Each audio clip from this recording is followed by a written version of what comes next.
ये वही घर है जहां पर शाम को आग लगी थी और आग जब लगी और 3 मंजिला मकान था और 2 मंजिल जो है वो ख़त्म हो गए हैं। तस्वीरों में आप देख सकते हैं शाम को 8:30 के आसपास आग लगी और आग इतनी भड़क गई कि जनाब यहाँ पर आग काबू में नहीं आई और जिस वजह से जो है वो 2 मंजिला मकान जो है वो जलकर खाक हो गया। तस्वीरों में आप देख सकते हैं इन लोगों के पास कुछ भी यहाँ पर नहीं बचा है। अब बात ज़रा करेंगे आग काबू कैसे लाई गई। आग आप सबसे पहले मैं बताऊं कि मरम्मत के बात मैं करूं तो जब भी यहाँ पर आग लगती है, आग किस कारण से लगती है, बिना बुलाए तो आग लगती है, अल्लाह की कुदरत है। लेकिन यहाँ पर इंतज़ामिया का काम क्या रहता है, यहाँ पर तहसील इंतज़ामिया का काम क्या रहता है, वो शायद मरम्मत के आवाम के किस्मत में नहीं है। मैं फायर एमरजेंसी गाड़ी की बात कर रहा हूँ। डोडा से जब यहाँ पर आग लगी और फिर डोडा को फ़ोन यहाँ से किया गया, डीसी साहब को यहाँ से फ़ोन किया गया जनाब फायर एमरजेंसी गाड़ी वहाँ से भेजिए, तो आप खुद अंदाज़ा लगा सकते हैं 1.5 से 2 घंटे जब उस गाड़ी को यहाँ पर लगे तब तक ये हालात इसकी घर की ये जो है वो जलकर खाक हो गया।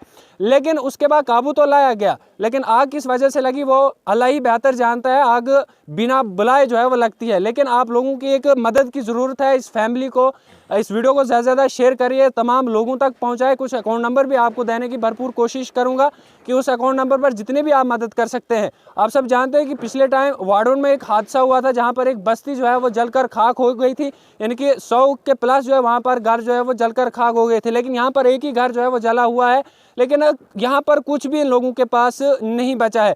बचा क्यों नहीं है? क्योंकि अचानक जब आग लगी है तो जब लोग भी यहाँ पर आए इस आग को बुझाने के लिए, लेकिन टाइम पर न पानी यहाँ पर था न फायर एमरजेंसी गाड़ी। लोगों की काफ़ी ज़्यादा मांग है कि जनाब यहाँ पर हादसे आए रोज़ होते हैं।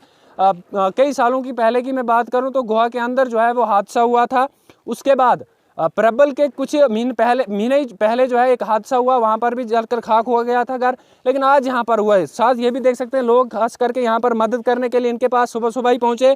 रात की बात करूँ तो पुलिस एडमिनिस्ट्रेशन है कि पुलिस महकमा यहाँ पर आया, लेकिन और इंतज़ामिया यहाँ पर नहीं आई। लोगों से भी बातचीत करेंगे क्या कुछ इन्होंने आगे जो है वो कदम ले रहे हैं, इस फैमिली को जो है वो किस तरीके से यहाँ पर घर बनाया जाए। घर तो बन जाएगा, लेकिन अभी आप लोगों की मदद की ज़रूरत है। ये लोग आए हैं। सबसे पहले सही साहब जानना चाहूँगा, आप गोवा से यहाँ पर आए हैं, क्या कुछ आपने यहाँ पर देखा और आगे क्या कुछ करने यहाँ की आवाम जा रही है इस घर में जो है वो मदद करने के लिए, बनाने के लिए? देखिए जी, बड़ा अफसोसनाक वाक़ा यहाँ पे रात को पेश आया। न जाने किन वजह से यहाँ पे यह आग नमोदार हुई और इस आग ने पूरे मकान को लपेट में ले लिया।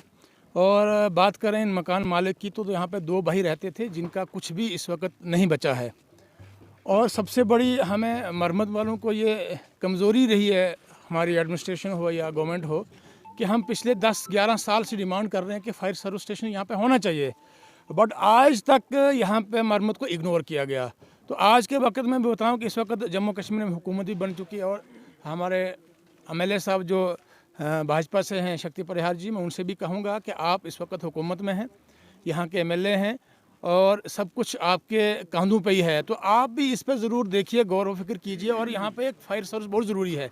जो बड़गांव हमारा इलाका है, बड़गांव के एरिया में अगर फायर सर्विस स्टेशन रहता है तो पूरे मरम्मत को कवर कर सकता। आप देखें यहाँ पे जो शाम को आग लगी थी, अगर फायर सर्विस की गाड़ी हमारे पास होती तो मैं ये यकीनन कह सकता हूँ कि सामान हमारा बच जाता और इतना नुकसान नहीं होता। डबल स्टोरी मकान था, विदिन 1-1.5 घंटे में ये खाकसर हो गया।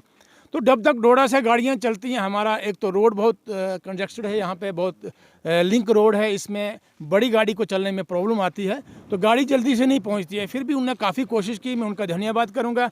एडमिनिस्ट्रेशन ने भी इसमें ताउन दिया और जो हमारी तहसील एडमिनिस्ट्रेशन है, तहसीलदार साहब से, उन्होंने से भी बात हुई है। उन्होंने कहा है कि हमारी एंड से जितना भी कुछ होगा इनको कंपलसेट भी किया जाएगा और जो भी कागजाती कार्रवाई होगी उसको पूरा किया जाएगा। लेकिन जो आपने सवाल किया कि इस वक्त आप क्या कर रहे हैं, तो आप देखें यहाँ पे बहुत सारी जनता आई है, पूरी मरम्मत के हर एक गाँव से यहाँ पे फर्क पहुँचा है। वो बात यहाँ तक पहुँची है कि हमारे इलाकाई मरम्मत में एक इप्सा ट्रस्ट चलता है और सब ने ये मिल के बात की है कि इप्सा ट्रस्ट का जो भी अकाउंट सोशल मीडिया पे शेयर किया जाएगा, मैं सबसे गुजारिश करूंगा कि सभी लोग उसी अकाउंट में इनकी मदद करें। और दूसरी, जो अबाबिल हमारी बहुत बड़ी NGO है यहाँ पे, उन्होंने अभी हमारे साथ यहाँ पे बातचीत की है कि जो बेसिक इनकी ज़रूरियात हैं, जैसे राशन हो गया, कंबल हो गया, कपड़ा हो गया, बर्तन हो गया, वो कुछ ही देर में यहाँ पे पहुँच रहे हैं और इनको दे रहे हैं। तो बाकी लोगों से मैं ये गुजारिश करूँगा कि आप जितने भी हजरात हैं, आप इनकी मदद इफ्सा जो हमारा ट्रस्ट है उनका जो अकाउंट शेयर किया जाएगा उसकी अकाउंट में डाल करके इन लोगों की मदद कीजिए। और मैं एडमिनिस्ट्रेशन से भी ये अपील करूंगा कि फिर एक बार कम से कम यहाँ पे हमें 1 से 2 गाड़ी जो है वो इसकी दी जाए फायर सर्विस की, ताकि जो ऐसे ऐसे वाक़यात होते हैं। आपने देखा है कि पहले गोवा में एक बहुत बड़ा हादसा हुआ था, तब भी हमने यही डिमांड की थी कि यहाँ पे फायर सर्विस होना चाहिए, लेकिन फिर भी इग्नोर किया गया। उसके बाद बाड़ी में हादसा हुआ, मुगोता में हादसा हुआ, बिहोता में हादसा हुआ, उसके साथ प्रबल में कुछ ही दिन पहले हादसा हुआ। लेकिन ये फायर सर्विस ना होने की वजह से हमें यहाँ पे इन चीज़ों की जो है मुश्किलात आ रही है और लोगों का नुकसान ज़्यादा से ज़्यादा हो रहा है। चलिए और भी लोग जो यहाँ के मकानी हैं उनसे जानने की कोशिश। ये पंचायत रच्छो है और बाड़ी भी यहाँ पे जोड़ा जाता है और मरम्मत के अंदर का है। आए रोज़ देखते हैं यहाँ पर हादसे तो होते हैं, लेकिन किस कारण से होते हैं वो अलग बात है, लेकिन जो कोशिश इंतज़ामिया करनी चाहिए वो यहाँ पर नहीं होती है जनाब। ये मरम्मत जो है खास करके कभी भी इलेक्शन यहाँ पर होता है, चाहे असेंबली है, कोई भी इलेक्शन होता है जनाब, खाली वोट के लिए यहाँ पर आते हैं, लोगों के साथ यहाँ पर वादे भी किए जाते हैं, लेकिन जब घर किसी का जलता है, जब ज़मीन माफ़ करिए जब यहाँ पर घर जलता है उसके बाद जो उसका नुकसान होता है उसके बाद देखा है यहाँ पर नहीं जाता है कि इंतज़ामिया के लोग खाली बताए जाते हैं आने वाले दिनों में देंगे। सबसे पहले आपका नाम जानना चाहूँगा मैं। मेरा नाम अख्तर हुसैन जनाब। यहाँ पर एक हादसा हुआ है, पूरा घर जो है वो जल कर गया, नुकसान काफ़ी ज़्यादा हुआ है, जानी तो नहीं हुआ लेकिन माली जो है बिल्कुल तबाह हो चुका है। लेकिन इस पर आप क्या कहेंगे? और साथ साथ में आप लोग शाम से यहाँ हो सकते हैं, लेकिन कैसे आग लगी, कोई आपको इस बारे में अंदाज़ा? जनाब हम इसी गांव के रहने वाले हैं। मैं आपके माध्यम से सबको ये कहना चाहूँगा कि यहाँ तकरीबन भी जो नुकसान का तखमीना लगाया जाए कि 3 भाइयों का यह था, एक की शादी हुई है, एक की शादी नहीं हुई, 2 की हुई है। 2 फैमिलियाँ, इनकी माँ और ये क्या कहते हैं इनका जो मकान था, इसका अगर तखमीना लगाया जाए, जैसे ये मकान था तो कम से कम भी 20 लाख का मकान था और इसमें जो सामान था तो तकरीबन 20 लाख का यहाँ नुकसान हुआ। और जब हम आए जब हम यहाँ आए तो गांव जब जमा हो गया तो ये आग इसमें पूरी फैली चुकी थी, क्योंकि इसमें लकड़ी का ही था ज़्यादा स्ट्रक्चर और 3 मंजिल मकान था और पूरी लकड़ी थी इसमें। जब हम यहाँ पहुँचे तो लकड़ी ने पूरा आग जो है लपेट में ले चुकी थी और कोई चीज़ हम बचा नहीं सके। सिर्फ जानी नुकसान नहीं हुआ, बचे और ये जो फैमिली बाहर निकली तो आग ऊपर से तब तक मिल चुकी थी, कोई चीज़ यहाँ से निकाल नहीं सके। तो यहाँ मैं एडमिनिस्ट्रेशन या पूरे क्या कहते हैं अवाम नास से कहना चाहूँगा कि इनको भरपूर मदद की जाए, क्योंकि ये बेसहारा हो चुके हैं। इनको तमाम मातम बिछ चुका है। यहाँ आप रोना शोर सुनते रहे हैं, ये सिर्फ रोते हैं। इनका कोई कागज़, कोई पत्थर, कोई भी चीज़ यहाँ निकाल नहीं सके। हमने पूरी कोशिश की थी, अगर फायर सर्विस यहाँ होती तो ज़रूर कुछ ना कुछ बच जाना था। ये मैं आपके माध्यम से एडमिनिस्ट्रेशन को कहना चाहता हूँ। चलिए जी, कागज़ वगैरह इनके पास कुछ यहाँ पर नहीं बचे हैं, क्योंकि आग जो है वो काफ़ी ज़्यादा बढ़ गई थी, जिस कारण से यहाँ पर कुछ भी नहीं है और जानी नुकसान खास करके नहीं है। ऊपर वाले का शुक्र है कि जानी नुकसान यहाँ पर नहीं हुआ, क्योंकि 8:30 का टाइम था और ख़ास करके उस टाइम में जागे भी होते। अगर रात को ये हादसा यहाँ पर होता 12 से 1 बजे के बीच में तो हो सकता था, जानी नुकसान भी हो सकता था, लेकिन जानी नुकसान नहीं हो, लेकिन माली नुकसान काफ़ी ज़्यादा हुआ है। कुछ भी कागज़ वगैरह नहीं बचे। और भी लोगों से बातचीत करें, खास करके जो इस फैमिली के हेड है उनसे भी बातचीत करेंगे, क्योंकि आप लोगों की मदद की ज़रूरत है इनको अभी।